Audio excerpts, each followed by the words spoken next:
In the autumn of 1869, the fog settled thick over the riverbanks of Greyhaven, Massachusetts, muffling the harbor bells and swallowing the narrow cobblestone streets whole. The town was small, devout, and tightly wound around its routines. Ships came and went, church bells rang on time, and inside the red brick walls of St. Bridget's House for Wayward Mothers, children were born into silence. The institution had been founded 20 years earlier by the Sisters of Mercy and supported quietly by the wealthiest families in the county. Officially, it was a refuge for unmarried pregnant women, a place of discretion and redemption. Unofficially, it was where reputations were erased. Between 1854 and 1872, more than 400 infants were delivered within those walls. But by the time winter came in 1873, something unsettling began to surface. Nearly half of those children had no traceable record beyond their baptism, no burial entries, no adoption certificates, no death registrations. It was as though they had never drawn breath at all. The discovery did not begin with a priest or a grieving mother. It began with a school teacher. Clara Whitmore had returned to Greyhaven after years teaching in Boston. She was 32, unmarried, and unafraid of uncomfortable questions, qualities that made her mildly suspect in a town like Greyhaven. The matter came to her attention when one of her pupils, a frail 10-year-old girl named Lydia Price, brought to class a silver locket she claimed had belonged to her older sister, an infant who, according to town memory, had died shortly after birth at St. Bridget's. Inside the locket was a scrap of folded paper. On it, a name, a date, and the words "Transferred, House Ledger B." Clara knew enough of Greyhaven's habits to understand one thing immediately. There was no such public ledger. Her inquiries began politely. She visited the parish office and requested access to baptismal records. Father Ambrose Carney, a stern man with pale eyes and careful speech, allowed her to view what he called the appropriate volumes. The records were immaculate, too immaculate, each birth listed, each mother unnamed, each infant marked either placed or deceased. But there were gaps, entire weeks in which no entries appeared, despite town gossip recalling multiple confinements during those periods. Clara returned twice more. On her third visit, she noticed something small but peculiar. The spine of one ledger, Volume 3, was thicker than the others, as though something rested behind its binding. Late that evening, under cover of fog, Clara entered the vestry through a window left poorly latched. Her hands trembled, not from fear, but from the weight of crossing a line Greyhaven would never forgive. She removed Volume 3 and examined the binding closely. There, stitched into the inner seam, was a narrow secondary ledger no wider than her palm. It contained columns unlike the official book. Infant names were replaced with initials, next to each entry a symbol, a cross, a circle, or a triangle, and beside them amounts of money, large amounts, transferred through Boston banks, signed by 3 recurring names: Dr. Everett Hollis, Sister Magdalene Rowan, and a benefactor identified only as A.P. The symbols were not random. Over the next week, Clara cross-referenced baptism dates with shipping manifests from Greyhaven's harbor. Patterns emerged. Infants marked with circles corresponded with vessels departing for New York. Triangles aligned with steamers bound for Halifax.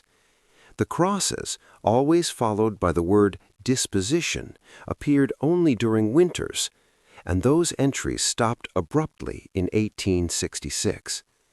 Clara felt the cold understanding settle into her bones. Some of these children had not been adopted. They had been moved, and some had likely never left Greyhaven at all. Dr. Everett Hollis had been St. Bridget's attending physician since 1852. He was admired for his composure, his modern medical training, and his philanthropic speeches. He was also a man fascinated by emerging neurological theory. In Boston medical circles, Hollis had spoken openly of studying the malleability of infant cognition. He theorized that environmental separation at birth could permanently reshape temperament. But he had never published his findings, and he had never disclosed his sample size. Clara traveled to Boston under the pretense of visiting family. There she requested admission logs from the privately funded Ashcroft Institute, a research hospital shuttered quietly in 1868 after what newspapers described as administrative irregularities. The clerk hesitated, but eventually allowed her access to shipping registries. 42 infants had arrived at Ashcroft between 1858 and 1865, all unnamed, all listed as anonymous wards. There were no departure records, no death certificates, and no graves. When Clara confronted Sister Magdalene Rowan inside the dim corridors of St. Bridget's, the nun did not feign ignorance. She did not deny the ledger. Instead, she asked Clara a question. "Do you believe suffering without purpose is preferable to suffering that advances knowledge?" Clara did not answer. Magdalene's voice remained calm, almost maternal. These women arrived ruined.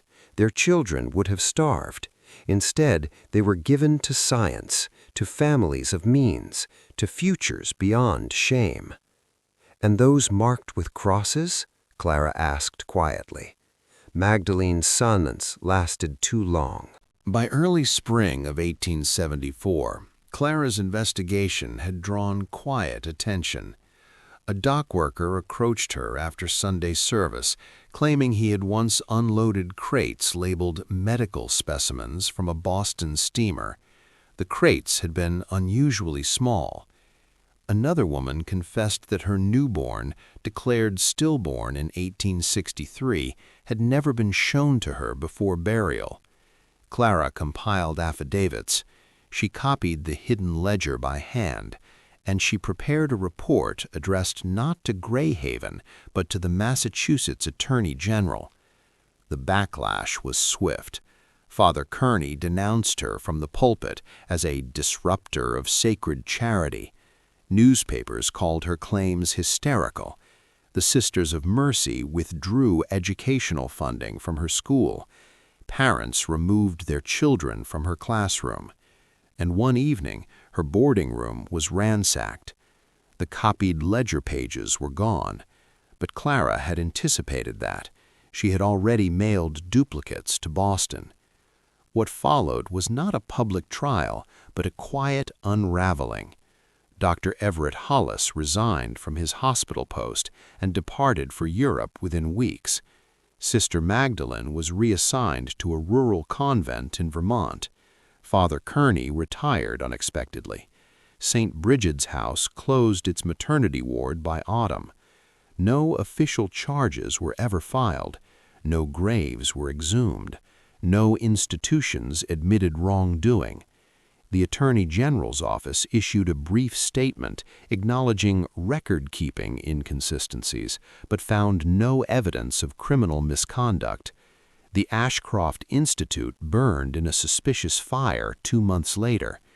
Clara Whittemore left Greyhaven in 1876. She never married. She never returned. Her private journals, donated to a Boston archive upon her death in 1912, contain one final entry regarding St. Bridget's house. It reads, 400 births, 187 placements, 42 confirmed transfers, 36 marked disposition, the remainder unaccounted for. Beneath it, a final line, infants leave no testimonies. Today, the red brick building still stands along Greyhaven's riverbank, converted into offices. Its basement was renovated in 1921. No records remain from before that year.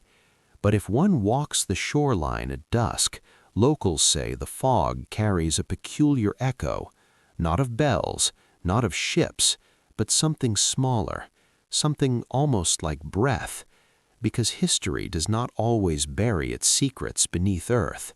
Sometimes it binds them in leather and hides them between the pages.